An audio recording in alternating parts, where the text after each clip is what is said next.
Welcome dear listeners. In this video, we shall read further what happened in the chapter When Granny Wanted a Lemon. Swaminathan was returning home. He was much worried about his granny and he was blaming himself for his poor conduct.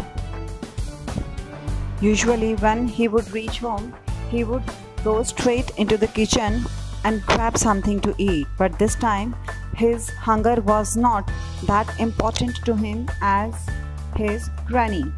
So he entered straight into her room and was looking fixedly at her.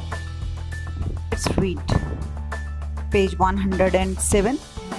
Granny's passage had no light. It had only a shaft falling from the lamp in the hall. In the half-darkness, he could not see her face clearly. She lay still. Swaminathan was seized with a horrible passing doubt whether she might not be dead of stomachache. When Swaminathan reached the room of his grandmother, he was a bit tensed. The room did not have proper light. Only the lamp light was falling on the floor. It was half dark, and he could hardly see his grandmother. She was laying still. She did not move. Swaminathan was just stuck at his own place. He was filled with the doubt that was his grandmother, his dear grandmother, dead because of stomachache? He was awestruck. He was blaming himself more and more, that why didn't he bring lemon for her? Perhaps after taking lemon, she would have been cured by this time. He controlled his voice and asked, "Granny, how is your pain?" Granny stirred, opened her eyes and said, "Swami, you have come? Have you had your food?" "Not yet. How is your stomach ache, Granny?" He mustered up courage to ask her, "How is your pain, Granny? Is your stomach still aching?" Granny loved her grandson very much, and that's why, before telling about her own health, she asked Swaminathan if he had taken dinner or not. She was asking about his health, and she asked him, "Did you have your food?" She was pleased to see him by his bedside. Swaminathan replied, "Oh, it's all right, it's all right." It cost him all his mental powers to ask without flinching, "Did you get the lemon?" He wanted to know it. He had been feeling genuinely anxious about it.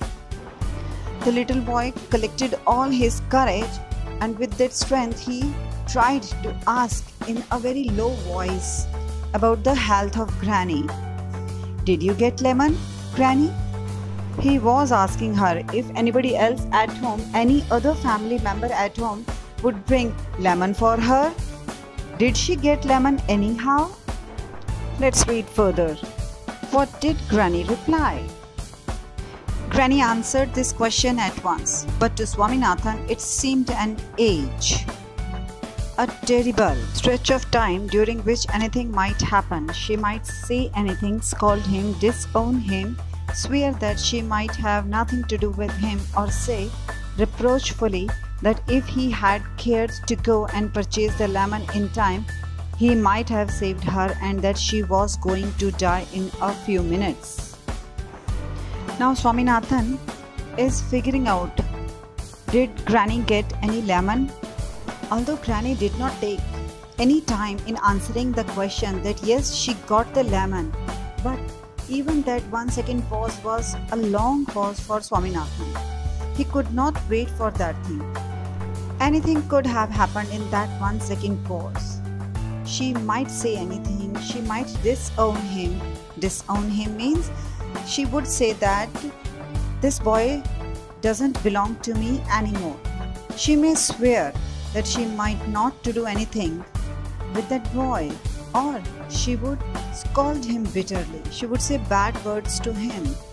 But even then, He wanted to know the answer. But she simply said, "You did right in not going. Your mother had kept a dozen in the kitchen." Swaminathan was overjoyed to hear this good news.